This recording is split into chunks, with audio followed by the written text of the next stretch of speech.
"Mom, we already sold your house and your car. We are moving you out tomorrow." I heard my son Michael's voice on the other end of the phone. He sounded so casual, as if he were telling me he had just bought a loaf of bread. "My name is Emily. I am 68 years old, and I have been a widow for 10 years. But what my boy does not know is that in this life and in this house, I will always have the final say." The afternoon sun fell warm on my geraniums, those scandalous red flowers that my late husband, David, loved so much. The smell of wet earth mixed with the jasmine climbing the patio wall, a smell that for me was the perfume of home. I had the garden hose in one hand and the phone pressed against my ear with the other. The water kept running. It formed a small puddle at my feet, but I stood motionless. Every word from Michael was like a stone thrown against the glass of my soul. But an old woman learns not to show pain so as not to give satisfaction to those who hurt her. I am a simple woman. My entire life has passed between these four walls, in this house that David did not build with bricks and cement, but with dreams and sweat. I remember when we bought the land. It was just a rocky patch, and people told us we were crazy. "Our children are going to put down roots here, Emily," he told me with that smile that crinkled his eyes. And so it was. Here we raised Michael, our only son. Every mark on the doorframe was a year of his life. Every stain on the wall was a prank. Every corner was an echo of laughter and the occasional cry. My life after David has not been easy, but it has been mine. I wake up with the birds. I prepare my coffee with cinnamon and dedicate myself to my plants, my faithful companions who do not judge and only ask for a little water and sun. In the afternoons, I sit in the rocking chair on the porch to watch life pass by, to talk with the neighbors, to mend some clothes or read the novels that Mrs. Higgins lends me from the corner store. My car, a little blue Beetle that David cared for like a jewel, took me to run my errands, to the market, to visit my husband's grave. It was not a luxury. It was my independence. It was my legs. Since Michael married Linda, things started to change. At first, it was weekly visits, then bi-weekly, then just quick calls. "We are very busy, Mom," they would say. Linda is one of those women who measure a person's worth by what they have in the bank. She always looked at this house with disdain, as if it were an old nuisance. "Have you not thought about selling, mother-in-law? A modern little condo would be more comfortable for you, less to clean." She used to tell me, while her eyes appraised the solid wood furniture that David had carved with his own hands. I always answered her with a smile. "I'm very comfortable here, honey. Roots, like old people, should not be transplanted, but it seems my son did not inherit his father's wisdom." "Mom, are you still there?" Michael insisted with a hint of impatience in his voice. I took a deep breath. I filled my lungs with the scent of my flowers, seeking the calm they always gave me. "What did you say, son?" I think the call cut out. I lied. I wanted to hear it again. I wanted to know if he was capable of repeating such a barbarity to me. He huffed. I said we already sold the house and the car. Linda found an excellent buyer. They gave us a fortune. The moving truck comes for your things tomorrow, first thing in the morning. You are coming to live with us. We are going to set up a little room for you in the back. A little room in the back. Just like that. As if they were talking about an old piece of junk that is no longer useful but is too pitiful to throw away. I felt a coldness that soaked my bones, a cold that had nothing to do with the water wetting my shoes. Betrayal is like that. It is ice that burns you from the inside. I imagined him, my Michael, signing papers, receiving money, deciding on my life and my history without even looking me in the eyes to tell me. And her, Linda, smiling by his side, celebrating her victory. I imagined her entering here, in my house, with her boxes and her plans, tearing out my geraniums to plant who knows what modern soulless thing. "It is okay, son," I told him. The tone of my voice came out so serene that even I surprised myself. One thing a woman learns with age is to save the storms for when it is truly worth unleashing them. The silence on the other end of the line was total. Surely they expected screams, tears, begging. They expected a helpless old lady who was easy to handle. "Really, Mom? Are you okay?" Michael asked. For a second, I almost thought I heard a hesitation, a pinch of guilt. "Of course I am okay," I answered while I turned off the hose tap. I was watering my plants, but with so much rush, you forgot a small detail. "What detail?" he asked, now on the defensive. Linda was surely whispering in his ear, telling him not to let himself be entangled by my old woman tricks. It was then that I could not contain myself. A laugh. A strong and genuine laugh erupted from the bottom of my stomach. I laughed like I had not laughed in years. I laughed at his audacity, at his ignorance, at his tremendous stupidity. "What are you laughing at, Mom? It is not funny," he exclaimed clearly, confused and annoyed. "Oh, son," I said, wiping a tear of laughter with the back of my hand. "I am laughing because the house you sold, actually, you could not sell. I applaud the effort, though. You must have had a good scare with so much paperwork. But what you do not know is that your dad was a man much, much smarter than you, and I, his wife, learned a couple of things from him." I hung up the phone before he could respond. I left the device on the iron patio table and stared at the house. My house.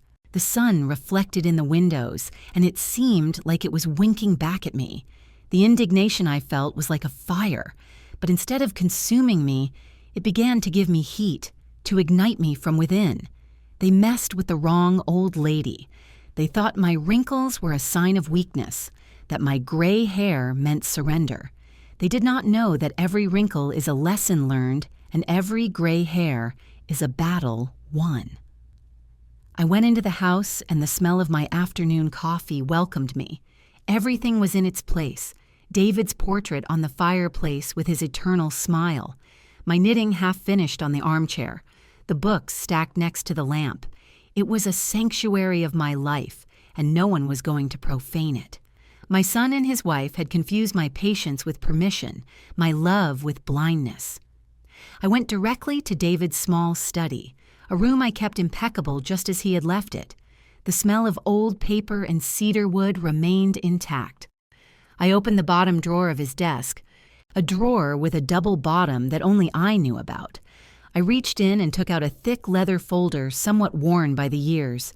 Inside, there were no jewels or money, but something much more valuable. Documents, the true property deed, David's will, and a private contract we signed with our old friend Robert, the lawyer, many years ago. I read it again, although I knew every word by heart. The clause was as simple as it was brilliant, a work of art of my David's foresight. He always distrusted the greed that money awakened in people, even in one's own family. "Better safe than sorry, my Emily," he used to tell me. The paper speaks, and the man shuts up. A smile appeared on my face. It was not a smile of joy, but of determination. Michael and Linda had opened Pandora's box, but they had no idea of the kind of hope that had remained stored at the bottom. They had declared a war without knowing that I had the best weapons hidden in plain sight. Tomorrow no moving truck would come to take away my memories. Tomorrow would be the day my son learned the most important lesson of his life. Michael thinks he sold a house, but the only thing he sold was the trust I had in him, and that, unlike bricks and tiles, has no way of being recovered. The silence in David's study was dense, almost sacred. The only light was that of the desk lamp with its green shade which bathed the papers, scattered on the dark wood in an intimate glow. Outside, night had fallen. The sounds of the neighborhood felt like an echo of a world to which I no longer fully belonged. A dog barking in the distance, music escaping from a neighbor's house. In that instant, my universe was that leather folder and the truths it contained. The scent of cedar and old paper embraced me. For a moment, I felt my husband's presence by my side, as if his hand were on my shoulder, giving me the strength I needed.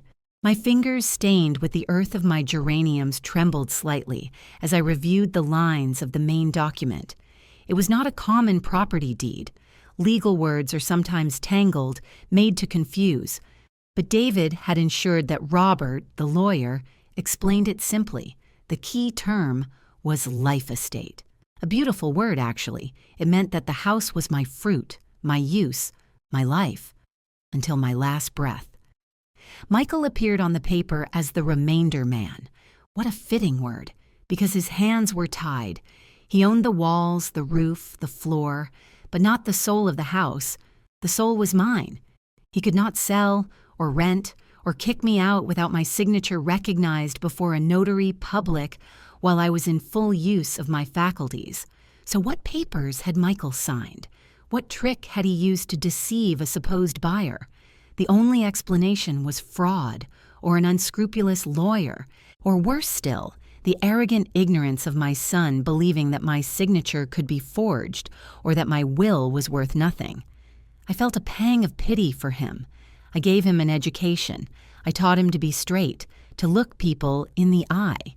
At what moment did his path twist? Was it the money? Was it Linda and her boundless ambition? Perhaps I would never know. But the pity dissolved as quickly as it arrived, replaced by a determination, cold as steel. This was not just about a house. It was about my dignity. My first action was clear. I reached for the old black rotary phone that David kept on his desk like a relic. Dialing Robert's numbers was an almost liturgical act. I heard the tone a couple of times before his booming voice, always full of life, answered. "Hello, Robert speaking. Here to serve you and anyone who lets me." "Robert, it is Emily," I said, my voice sounding firm in the silence of the study. "Emily, my dear friend, what a miracle. How is life treating you? I have not heard from you in a long time. Do you need something?"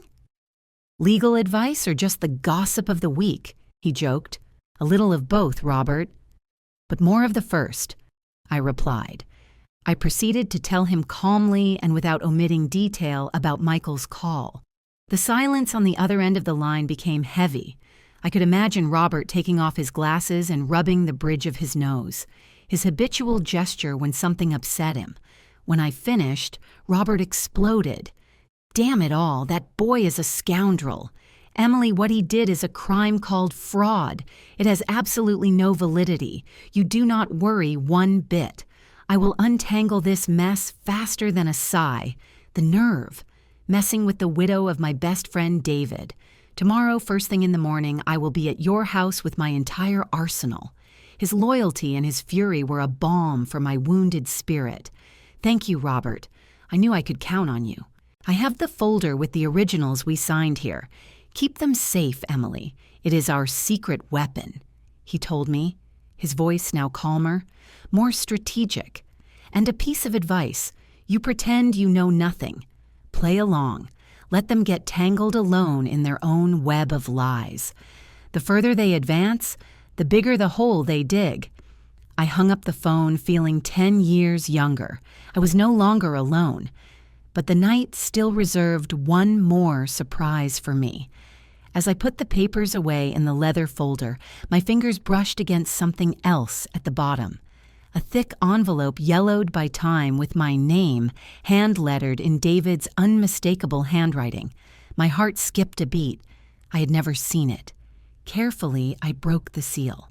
Inside, there was not one, but several smaller envelopes, each with a note. The first one said, "For my Emily, the day you doubt your strength." Inside, a letter. I started reading, and the tears I had not shed for my son's betrayal flowed now for my husband's love. He spoke to me of my bravery, of how I had always been the pillar of the family, the silent strategist behind every important decision. "Never let anyone make you feel small, my love," he wrote. "You are bigger than this house and all the problems of the world combined." The second envelope said, "For the day you need a friend." Inside was a savings book from a bank I did not even know. I opened it and almost fell off the chair. There was a considerable amount, money David had saved in secret for years. On the first page, a note. For my queen. In case some bad wind blows and you need to hire the best lawyer in the state, use it to defend what is ours, to defend yourself. It is yours. Use it without remorse. It was his war chest, a treasure hidden not for luxuries, but for battles. The third envelope, the last one, said, "For the day Michael forgets who he is." The letter it contained was for our son. It was a hard letter, but full of deep and disappointed love. He spoke to him of honesty, of the legacy of a clean name, of the value of work. It was a letter that David, with his incredible foresight, had written in case his son strayed from the path. "I hope you never have to read this, son," it concluded. "But if your mother hands it to you, it is because you have betrayed everything we taught you." I held those letters and that bank book against my chest. They were more than papers. They were David's spirit, his love and his wisdom protecting me from beyond. The discovery filled me with immense strength. I was no longer just Emily, the old lady with the geraniums. I was the keeper of a legacy, the executor of a master plan designed by the man who had loved me the most. I sat in his leather armchair, which still kept the shape of his body, and let the memories flow. I thought of all the times Michael and Linda had underestimated me, the Christmases when they decided for me what to eat. Because at your age, grease hurts you, Mom. The times they talked about my ailments in front of me as if I were deaf. Mom is losing her marbles. I heard Linda say once on the phone, laughing. I remember the time I wanted to change the stove and Michael stopped me. "Do not spend money, Mom. After all, how much longer are you going to use it?" Small humiliations, little drops of poison that I had let pass for love, to not create conflict. They saw a fragile old woman, a woman whose world had shrunk to her house and her garden, a relic of the past that had to be managed, cared for grudgingly, and finally liquidated. They did not see the woman who had managed the household economy for 50 years with the precision of an accountant. They did not see the woman who had negotiated with suppliers when we had the hardware store. Who knew more about numbers and people than the two of them combined? They did not see the woman who had raised a son alone for long periods when David had to travel for work. They had confused my silence with ignorance, my old age with incapacity, and that was going to be their biggest mistake. The doorbell snapped me out of my thoughts. It was almost 10 at night. Who could it be at this hour? I looked out the window and my heart jumped. It was them, Michael and Linda, standing under the porch light with funeral faces. I took a deep breath. I put the letters and the bank book in the double-bottom drawer and went to open the door. I put on my best face of confusion. "Michael? Linda? What are you doing here so late? Come in, come in." I told them, opening the door wide. They entered with the attitude of conquerors coming to inspect their new territory. Linda, with her designer bag hanging from her arm, scanned my living room with a little smile of superiority. Michael avoided my eyes. "Mom? We came to see if you had already started packing. We know it is difficult for you and we wanted to help you," Linda said, her voice dripping with a sweetness falser than a $3 bill. "Packing? Oh, honey." With the excitement, it completely slipped my mind. I replied while going to the kitchen, "Do you want a little chamomile tea for your nerves?" "No, Mom, we do not want tea," Michael snapped, losing patience. "Do you not understand what I told you on the phone? The house is sold. Sold. Tomorrow they come for things. You have to decide what you take and what gets thrown away." I turned around, holding my cup of tea between my hands, and looked at them with a serenity that threw them off completely. "I understood perfectly, son. You sold the house. My, what entrepreneurs you turned out to be. What was not clear to me is how you did it without my signature. Or have you learned to do magic?" Linda intervened, stepping forward. "Look, mother-in-law, there are legal things you do not understand. Michael is the only heir. And since you are no longer in condition to decide, he can make the decisions that are best for everyone. We do it for your own good. For my own good? I repeated, savoring the irony. How considerate. And tell me, son, does that little room in the back you are going to give me have space for my rose bushes? Because they need a lot of sun. And my geraniums? Where do I put them? Because without my plants, I die. My calm was driving them crazy. They expected a scene, a drama, and I was offering them a gardening problem. Stop talking about the damn plants, Mom, Michael shouted, hitting the dining table with the palm of his hand. Is this serious? Of course it is serious, son. It is as serious as fraud, I said. My voice dropped to a whisper, but every word was like a slap. I saw the panic in his eyes for a fraction of a second before they masked it with more arrogance. She does not know what she is saying. Linda mumbled, grabbing Michael by the arm. She is senile. Let's go, my love. Tomorrow, with the movers, she will understand. I walked them to the door. Before they left, I turned to my son. Michael, I said, and this time my voice had the edge of a knife. Your father always said that one can build a house with hands, but a home is only built with truth. Sleep well tonight, because it seems to me that starting tomorrow you are not going to be able to do so for a long time. I closed the door before they could respond. I leaned my forehead on the cool wood and smiled. The plan began to take shape in my mind, clear and precise. It would not be a war of screams and hats thrown in the air. It would be a chess match. And they, in their arrogance, had just moved their queen, leaving their king completely exposed. I returned to the study, but this time not to seek comfort in the past, but to plan the future. I took a sheet of paper and a pencil. My first move would not be against them, but toward their prey. I had to find out who the buyers were. And I had the feeling that a surprise visit with a pitcher of fresh, sweet iced tea and a tray of my butter cookies would be much more effective than any call from a lawyer. Michael was wrong, I told myself while the image of my friend Robert nodded in my mind. He is not dealing with a defenseless old lady. He is dealing with the wife of David Marquez, and we have never lost a battle. The morning of the supposed moving day, I did not wake up with the bitter taste of anguish, but with the aroma of fresh coffee brewing before the sun came up. The house was in semi-darkness, silent, as if holding its breath before the battle. While the water boiled with cinnamon, I looked out the kitchen window. My geraniums, bathed in the morning dew, looked like red jewels shining in the first light. I felt no fear. I felt a clarity of purpose I had not experienced in years. The strategy I had traced the night before with the silent blessing of my David and the loyal fury of my lawyer Robert was my armor.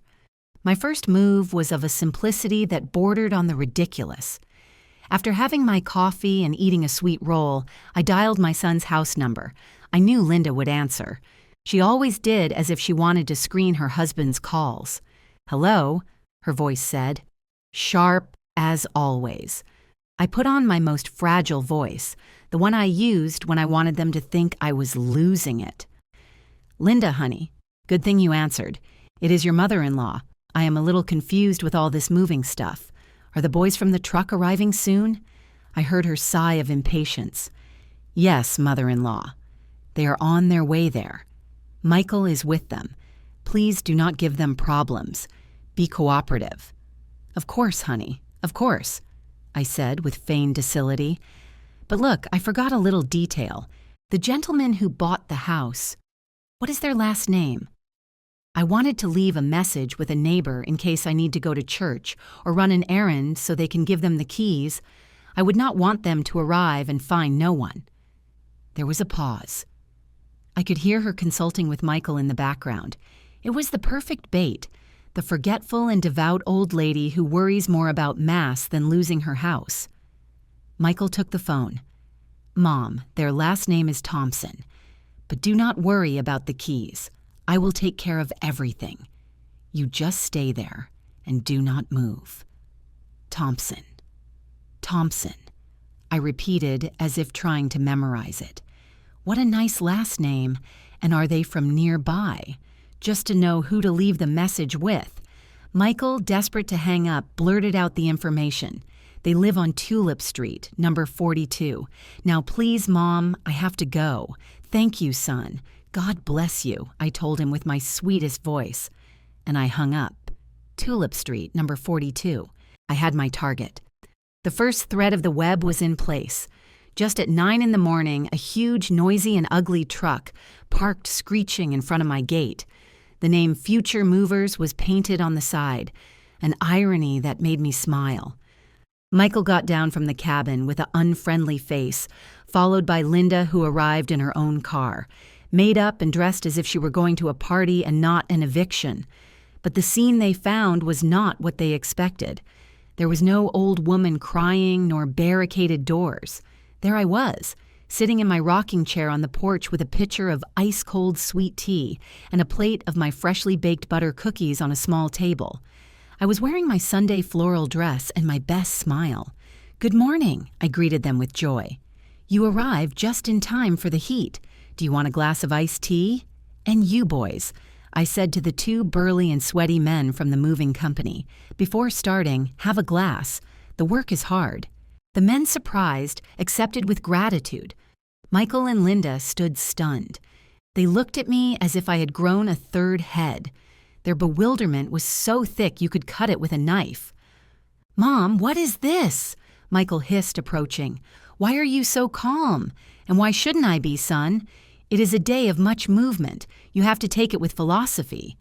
I answered while offering him a cookie. He rejected it with a slap of his hand. "I am not here for your games. Start taking things out," he ordered the men. "Carefully, please," I added with kindness, especially with the wardrobe in the master bedroom. It was my grandmother's, and the portrait of my late husband. That one I will take down personally. My cooperation was a slow poison. It disconcerted them. It disarmed them. They expected a pitched battle and found a peaceful and orderly surrender that made no sense to them. Linda kept looking at her watch and sending furious looks at Michael.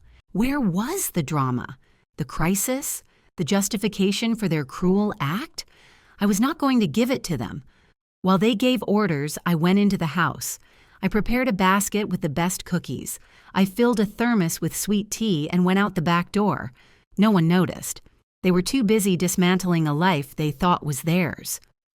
Tulip Street was a few blocks away. It was a pretty street with new houses and manicured gardens. Number 42 was a 2-story house painted peach color. I rang the doorbell and waited. A young woman opened the door with a small child holding onto her skirt and a kind face. "Good morning," she said, somewhat surprised. "Good morning, honey," I replied with my warmest smile. "Forgive me for bothering you like this without warning. My name is Emily Marquez. I live nearby in the house on the corner, the one with many red geraniums on the patio. And if I am not mistaken, you are the Thompson family, right?" The young woman, whose name was Laura, was surprised. "Yes, that is us. How do you know?" "Oh, honey, in this neighborhood, good news flies. My son Michael told me that you were interested in my little house. And honestly, it gave me such joy to know that a young family would come to live in the neighborhood that I wanted to come welcome you personally. I brought you some cookies I make. They are my specialty. They invited me in. Her husband, a young man named James, came out to receive me. I served them the fresh tea. I gave them the cookies to try. And I sat in their living room talking as if we were old friends. I told them stories about the neighborhood, about the nearby school, about the park where their son could play. I saw in their eyes how they were falling in love, not only with a property, but with the idea of a home, of a community. And then, when I had already won their trust, when they looked at me with the affection one has for a grandmother, I took the next step of my plan. I sighed with a studied expression of sorrow. I am so happy that you are going to be our neighbors. Although it makes me terribly angry that my son Michael is making you waste time and illusions in this way." They looked at each other confused. "What do you mean?" James asked. "Oh, guys," I feel so embarrassed with you. Look, my son is a good man. But sometimes in his eagerness to help me, he does things without thinking. He thinks that selling you the house is doing me a favor because he says I am already too old to live alone. But what he did not tell you, surely because not even he must have understood it well, is that that little house cannot be sold. It is a tangle of papers that my late husband left, a thing called, what was it? Ah, yes, life estate. A lawyer thing, you know. It means that the house is mine until I die. And as you can see, I am still breathing, I said, patting my chest and smiling. The color disappeared from their faces. Laura opened her mouth, but no words came out. But we signed papers, James stammered. We gave a quite large down payment. Imagine what a barbarity, I exclaimed, looking horrified. That is the problem. My Michael got himself into a tremendous mess.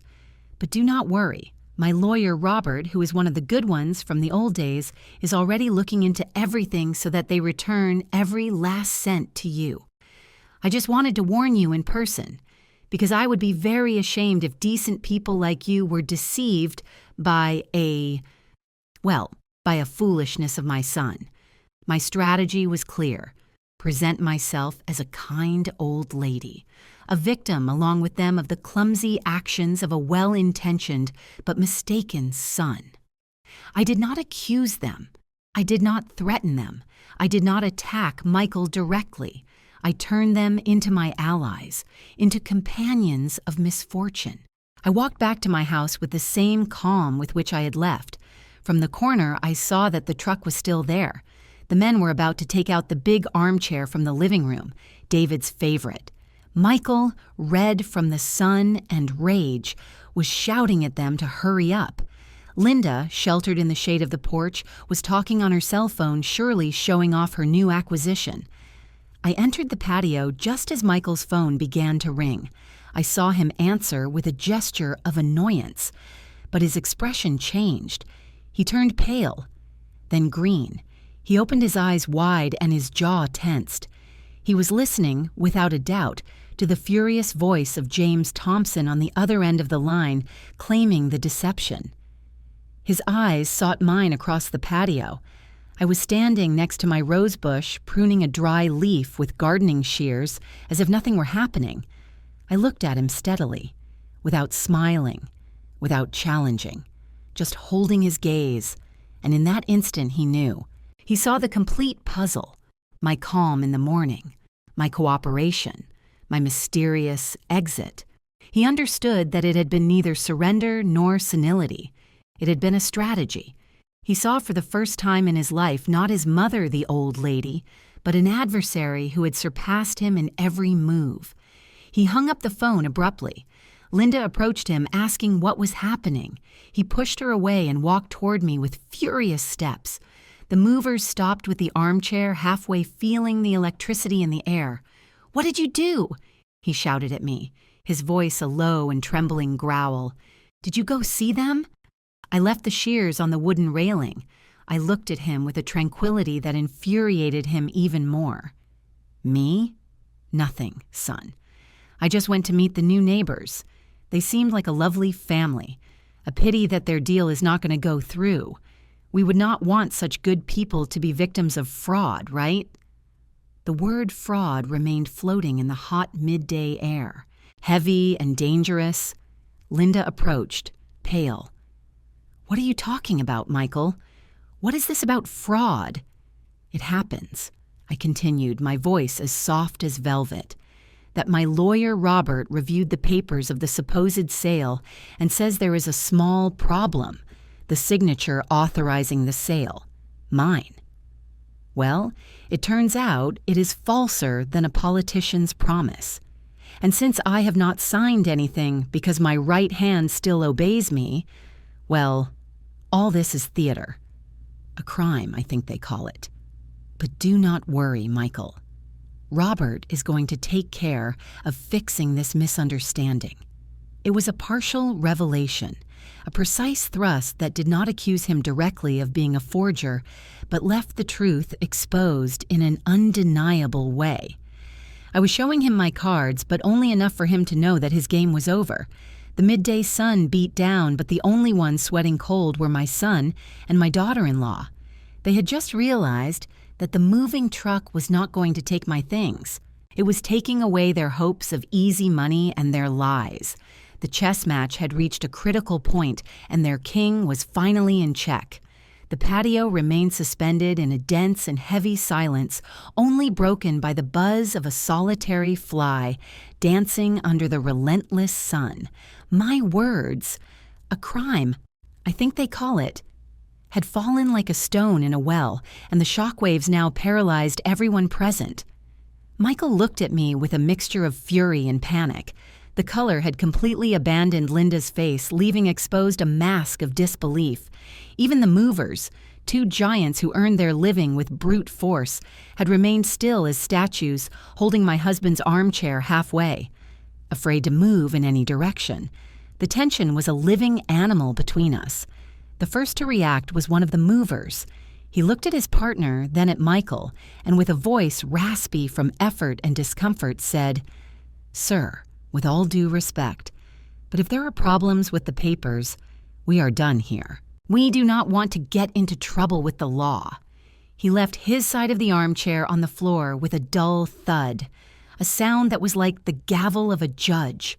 "You do what I tell you! I am paying you!" Michael shouted, his voice a desperate squeak.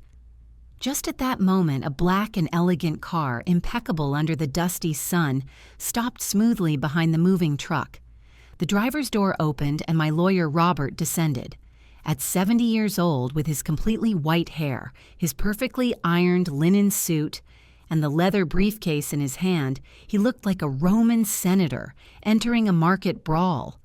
He walked with an imposing calm. He crossed the open gate of my house and stopped next to me. He did not look at me, but at my son. "Good afternoon, Michael," he said, his booming voice resonating in the patio. "I see you have problems with the moving service." Robert's arrival was the first real and tangible consequence of my actions, the materialization of my hidden power. Linda was the first to find her voice, a shrill voice full of contempt. "And who are you supposed to be? This is a private family matter." Robert did not even flinch. He directed a cold look at her over his glasses. "I am Robert Davidson, attorney for Mrs. Emily Marquez, the sole and legitimate owner and life tenant of this property. And from this moment, this has ceased to be a family matter to become a legal matter." He turned to the movers. "Gentlemen, your instinct is correct. I inform you that you are participating in an illegal eviction based on a fraudulent sales contract. I advise you, amicably, to put that armchair back in the house and leave, unless you want your names and that of your company to appear in a court summons tomorrow morning." The word court had a magic effect.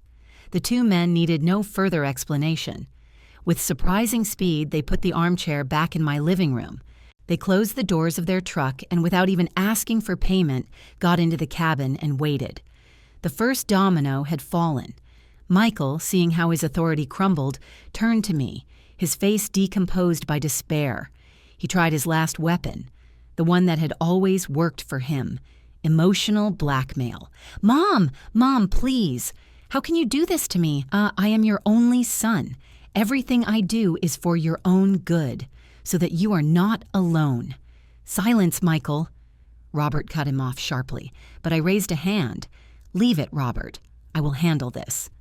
I approached my son until I was a palm away from his face. I looked him in the eyes, those eyes that I had seen open to the world. "You do this to me, Michael, because you forgot who I am. You thought a mother's love was a doormat for you to wipe your dirty shoes on. You thought my years were synonymous with stupidity. For my own good? Do not make me laugh. You did it for the money, for your wife's ambition, for your own laziness to build something for yourself. You decided it was easier to bury me alive and collect the inheritance in advance." Linda took a step forward, trembling with rage. "You are crazy. We are going to get a doctor to declare you incompetent. You will see. You are not going to get away with this." You will end up in a nursing home. That was the straw that broke the camel's back. The calm I had maintained transformed into sharp ice. I turned to her, and my voice was barely a whisper, but loaded with a weight that made her step back. You never speak to me again in your life. In my house, the only one giving orders is me. It was then that Robert decided the time for subtleties was over. He opened his briefcase on the iron patio table. "Since the lady likes to talk about papers," he said with sarcasm, "let's see some real papers." He took out the original document of the life estate with our signatures and the notary's seal. He put it in front of Michael. "This, young man, is the document your father and mother signed. Read it well. It says that your mother has the use and enjoyment of this property until the day of her death. You have no right to sell or decide anything. Zero." Then he took out a copy of the contract Michael had signed with the Thompsons. "And this is the document you signed. A document based on a lie. Mr. James Thompson contacted me half an hour ago. He is furious. He feels scammed. And he is more than willing to file criminal charges for fraud and forgery. Do you know how many years of jail that means, Michael?" My son's face was a poem of terror. But the revelation of my power was not over. The final act was missing. "I did not want things to go this far, son," I told him. And for the first time, my voice broke with genuine sadness. "I prayed you would not do it, but you did." I reached into my apron pocket and took out the savings book David had left me. I opened it and showed it to him. Michael's expression went from terror to absolute shock. His eyes opened wide, fixed on the figure written on the last line. It was an amount that he, with his mediocre salary and his debts, probably could not gather in 3 lifetimes. Linda stretched to see and let out a stifled scream, bringing a hand to her mouth. "Your father always knew you had a hole in your pocket and a hole in your heart, Michael," I explained, my voice regaining its firmness. "He left me this. An emergency fund, he called it. Money enough not only to pay the best lawyer in the state, like he said in his letter, but to buy and sell 100 times the lie you tried to construct. You thought I was a poor, helpless old lady living on a small pension. You thought I had nothing, and it turns out I have everything. I have this house, which is mine.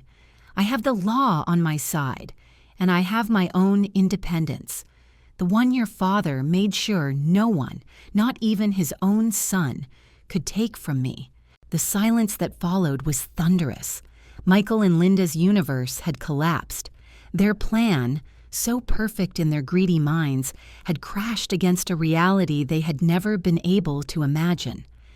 The old lady they were going to corner in a back room was, in reality, a queen sitting on a throne they did not even know existed. "No. Cannot be." Michael stammered, looking at the bank book, then at me, then at the house. "Where from? How?" "Working, son," I answered simply. "Something your father did all his life and that you forgot how to do. Saving penny by penny, thinking of the future, protecting his family. Lessons he tried to teach you, but that it seems you did not learn. In that moment, the power dynamic did not invert. It pulverized and rebuilt itself from zero. There was no longer an all-powerful son and a submissive mother. There was me, the matriarch, the master of my destiny, and there were them, 2 spoiled children whose house of cards had just been knocked down by a breath of truth. With a calm I felt born from my guts, I established the new rules. "The moving truck goes right now," I declared. My voice admitted no reply. "You two also. You are going to take your phone. You are going to call the Thompson family. You are going to apologize for the deception, and you are going to return every last cent of their money before the day ends. My lawyer Robert is going to make sure you do it. If you do not do it, the fraud complaint is filed tomorrow at 9 in the morning." I went to the entrance of the house where I had left David's leather folder. I took out the last envelope, the one that had Michael's name. I approached and put it in his hand. His skin was cold and clammy. "Your father wrote this to you. He asked me to give it to you the day you forgot who you were and where you came from. I believe, without a doubt, that that day is today." I did not wait for his reaction. I did not want to see if he opened it, if he cried, if he threw it away. It was no longer my business. His redemption or his condemnation was in his own hands.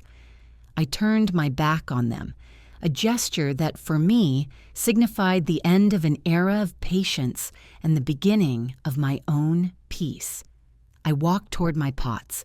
I took my watering can and started giving a drink to my geraniums, whose leaves had withered a little under the brutal midday sun.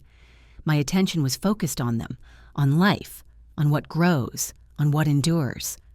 The only noise that broke the silence was the truck engine starting up, an ugly and dirty sound that, however, sounded in my patio like the most beautiful music in the world. It was the sound of the lie retreating.